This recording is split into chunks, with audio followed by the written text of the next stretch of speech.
নমস্কার, ঘরোয়া রান্নায় সবাইকে স্বাগত। আজ আমি আপনাদের সাথে দারুণ স্বাদের বোয়াল মাছের একটি রেসিপি শেয়ার করব। দেখে নেওয়া যাক রেসিপি।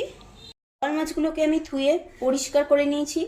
এর মধ্যে দিয়ে দেবো পরিমাণ মতো নুন, দিয়ে দেব হলুদ গুঁড়ো আর কিছুটা কাঁচা সর্ষের তেল দেব। এই সব দিয়ে ভালো করে মাছগুলোকে মেখে নেব। কাঁচা সর্ষের তেল দিলে মাছটা ভাজার সময় একটু কম ফাটবে। ভালো করে সব মাছগুলোতে নুন হলুদ মাখিয়ে নিয়েছি।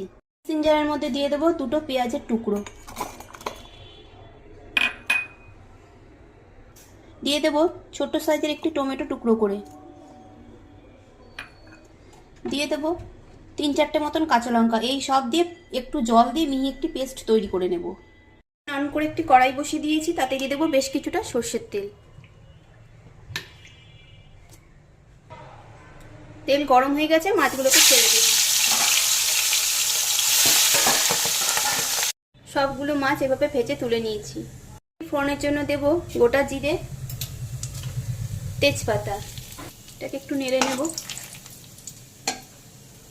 দেব 2 চামচ আদা বাটা, আর আগের থেকে যে একটা পেস্ট তৈরি করেছিলাম টমেটো পেঁয়াজ দিয়ে, সেটাও দিয়ে দেবো। দেব মশলার বাটি ধোয়া জল।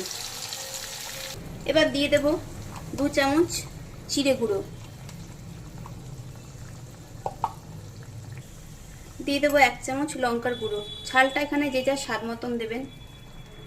দেবো কিছুটা কাশ্মীরি লঙ্কার গুঁড়ো, 1 চামচ হলুদ গুঁড়ো। এবার ভালো করে এই সব দিয়ে মশলাটা কষিয়ে নেব। আমি মিডিয়াম আঁচে রান্নাটা করছি।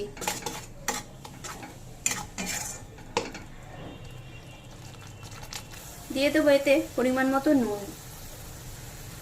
মশলাটা 5 মিনিট ধরে ভালো করে কষিয়ে নিয়েছি। মশলা থেকে তেল ছেড়ে দিয়েছে, তার মানে মশলাটা আমার কষানো হয়ে গেছে।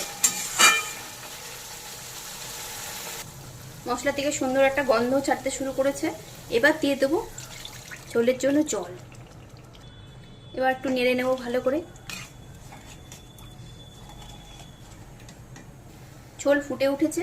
এবার ভেজে রাখা সব মাছগুলোকে আমি এর মধ্যে দিয়ে দেব।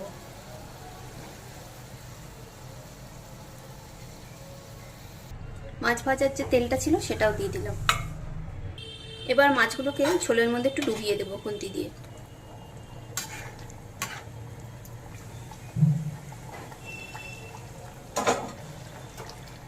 এবার ঢেকে 3-4 মিনিট মতন ফুটিয়ে নেব। এবার ওভেন অফ করে এভাবে রেখে দেব। 10 মিনিট পর আমি প্লেটে সার্ভ করে আবার আপনাদেরকে দেখাচ্ছি। প্লেটে সার্ভ করে নিয়েছি। এভাবে একবার আপনারাও বানিয়ে নেবেন, আশা করছি আপনাদেরও ভালো লাগবে। রেসিপি দেখে ভালো লাগলে নতুন বন্ধু হয়ে পাশে থাকার অনুরোধ রইল।